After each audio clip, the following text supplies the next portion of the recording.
Thank you very much. شكرا جزيلا. Please. تفضلوا رجاء. I'm very happy to announce that أخيراً أن أعلن with 0 of the Democrats' votes, مع صفر the motion to proceed on health care has just passed, and now we move forward towards الرعاية الصحية truly great health care for the American people. We look forward to that. This was a big step. I want to thank Senator John McCain, very brave man. He made a tough trip to get here and vote. So we want to thank Senator McCain and all of the Republicans. We passed it without one Democrat vote. And that's a shame, but that's the way it is. And it's very unfortunate. But I want to congratulate American people because we're going to give you great health care. And we're going to get rid of Obamacare, which should have been frankly terminated long ago. It's been a disaster for the American people. Thank you very much. Good afternoon, and thank you all for being here. It is my honor to welcome Prime Minister Saad Hariri of Lebanon to the White House. The Prime Minister and I have just concluded an extensive conversation about the challenges and opportunities facing Lebanon and its neighbors. Lebanon is on the front lines in the fight against ISIS, Al-Qaeda, and Hezbollah.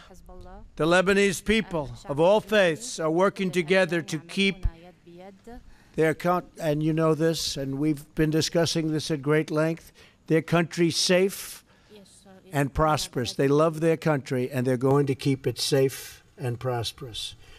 Mr. Prime Minister, I want to commend you and your people for standing up for humanity in a very troubled part of the world. The ties between our two countries stretch back more than a century. Long, long relationships. In 1866, American missionaries founded the American University of Beirut. Now, more than 150 years later, and with ongoing American support, this university continues to educate generations of leaders in the region. Today, our two countries seek to strengthen our relationship in many ways, including the pursuit of stability, mutual prosperity, and peace.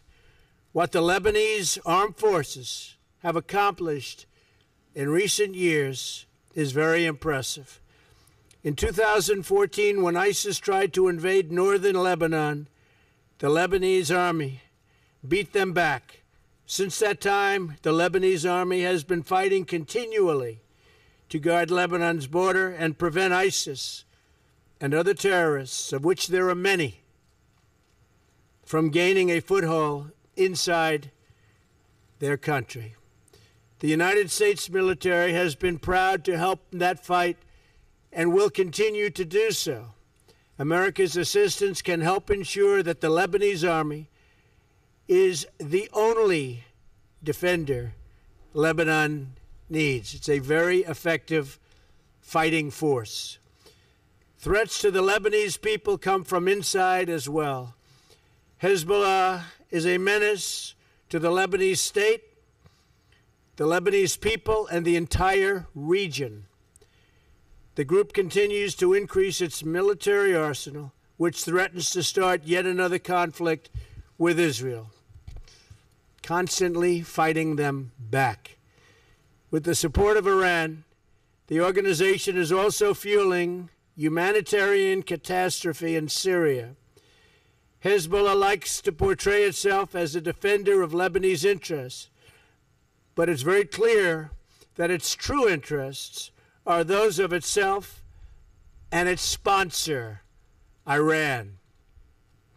I've repeatedly emphasized that Syria's neighbors in the Middle East must take responsibility for helping Syrian refugees until they can return home and rebuild their country.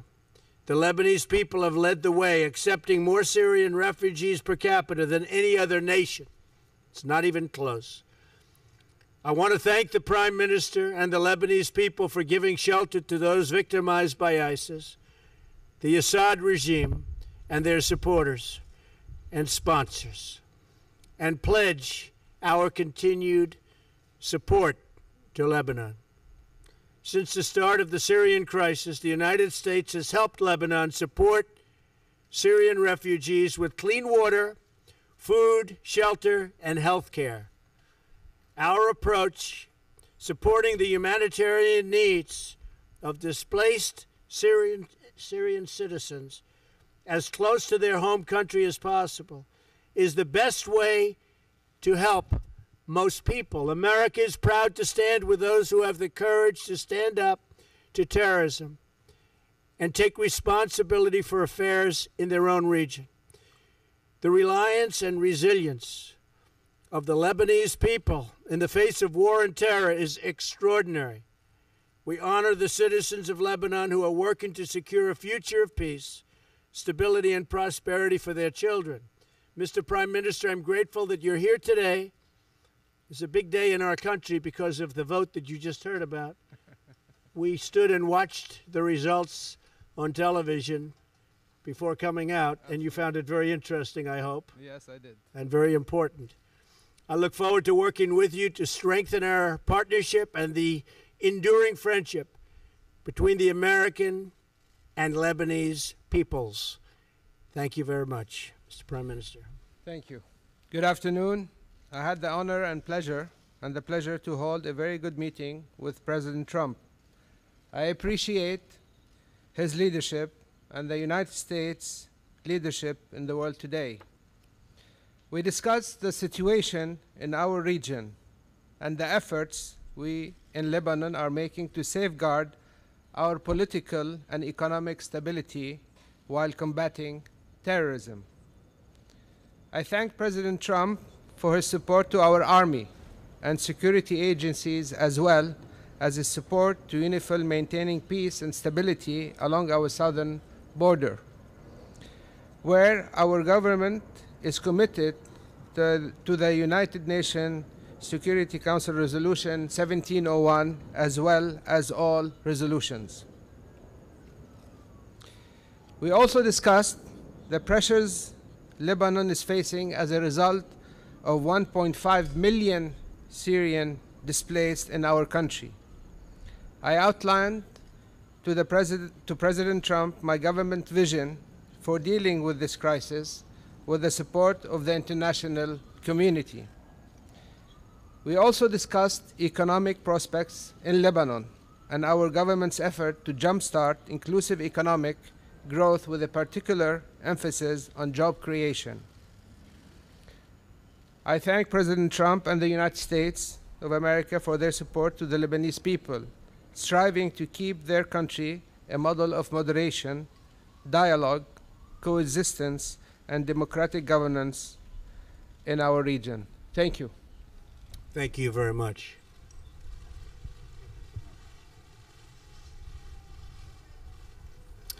Margaret Talev, please. Thank you. Hello, Margaret. Hi, Mr. President. Mr. Prime Minister, I'll have a question for you also in just a second, if you'll bear with me. You spoke earlier today at the Wall Street Journal. We've all seen those comments, but I think everybody here probably is hoping that you could talk a little bit more about this. You have called your Attorney General beleaguered. You've criticized his decision to recuse himself on the Russia matters. And your kind of catchphrase or motto before the White House was "you're fired."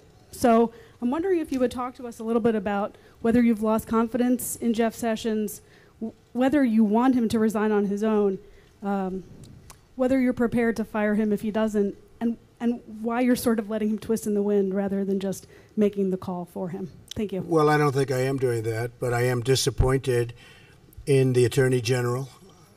He should not have recused himself almost immediately after he took office. And if he was going to recuse himself, he should have told me prior to taking office, and I would have quite simply picked somebody else. So I think that's a bad thing, not for the president, but for the presidency. I think it's unfair to the presidency, and that's the way I feel. Thank you. Thank you. Mr. Prime Minister, Could you tell us what you think about the Saudi-led blockade of Qatar? This is something that has been of great concern to the U.S. also in terms of resolving. Do you think that Qatar is doing enough on terror? And if so, would you like to see President Trump increase the pressure on the Saudi coalition to ease its blockade? And Mr. President, if you would give us any more of your thinking on going forward the path with Attorney General Sessions and maybe your timeline for making a decision, that would be great. Thank you. You don't give up. That's okay. Thank you. I think there is an effort by the Kuwaitis. They're leading this effort. I think they made some progress. We believe that dialogue is the best way in improving this relationship between Saudi Arabia and Qatar. I believe that maybe the United States also could help in this in solving this issue in the Gulf. Denise. I have one question for the President and also for Prime Minister.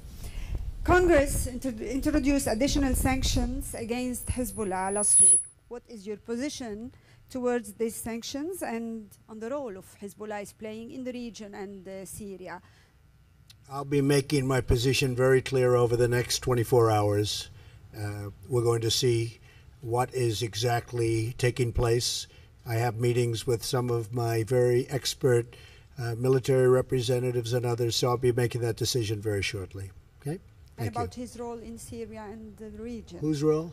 Hezbollah's role. I'll be talking about that tomorrow.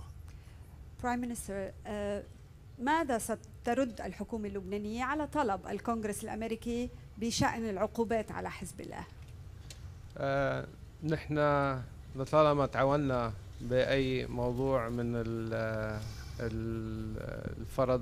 الفرض علينا عقوبات أو على البنوك اللبنانية وتعاون بين المصرف لبنان وهذه العقوبات، نحن حنستكمل يعني هذه التعاون.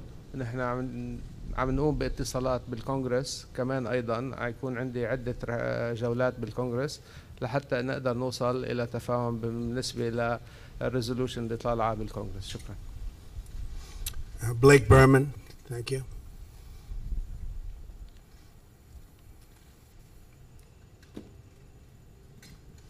Hello, Blake. President Trump, hello, thank you. Indulge us here for a second.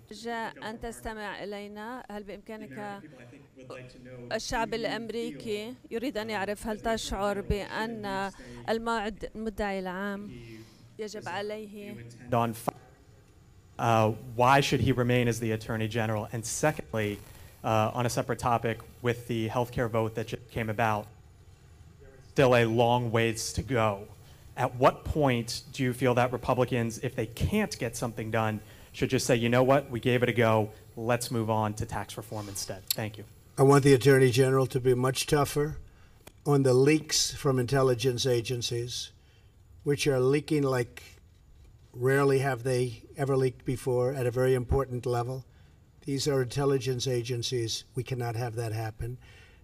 You know many of my views in addition to that, but I think that's one of the very important things that they have to get on with. I told you before, I'm very disappointed with the Attorney General, but we will see what happens. Time will tell. Time will tell. On health care, I'm extremely happy that we got this vote. This is, they say, if you look historically, this is the tough vote to get. Now we're all going to sit together and we're going to try and come up with something that's really spectacular. We have a lot of options and a lot of great options. And the Republican senators really went out there. It's not easy when you have 52 senators and you have a block of 48 voting against you. No matter what it is, no matter how good it sounds, it's very hard to get the kind of numbers that we got. We ended up with 51 votes, 51 to whatever. I don't know what it is. Yeah, 51 to 50. So we had two Republicans that went against us, which is very sad, I think. It's very, very sad for them. But I'm very, very happy with the result. I believe now we will, over the next week or two, come up with a plan that's going to be really, really wonderful for the American people. Obamacare is a disaster. It's failing on every front. It's too expensive. It gives horrible coverage. It was gotten by a lie 28 times. It was a lie. You can keep your doctor. You can keep your plan, all lies. And the people are sick of it. And we're going to come up with a great health care that satisfies the needs of the people that we serve, which is the people of the United States. I will say, and I said it right at the beginning, health care is always difficult because you have to weed a very, very narrow path, like a quarter of an inch wide, right down the middle. And if you go a little bit too far right, you lose 3 people on the left. And if you go a little bit too far left, you lose 5 people on the right. It is a very, very complex and difficult task. But it's something I actually know quite a bit about. I want to just thank some of the Republican senators who were really fantastic in getting us here, particularly John McCain for making the trip.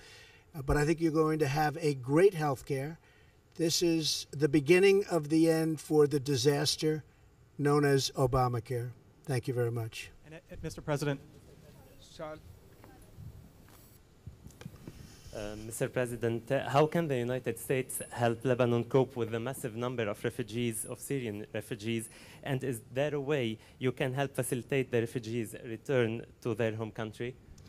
Well, we are helping, and one of the things that we have made tremendous strides at is getting rid of ISIS. We have generals that don't like to talk, they like to do, and we were with General Mattis last night, and the success they've had against ISIS is extraordinary. We've made more progress in the last 4 or 5 months than previous, really I could say the previous administration made in 8 years. And then we have to see what we have to see.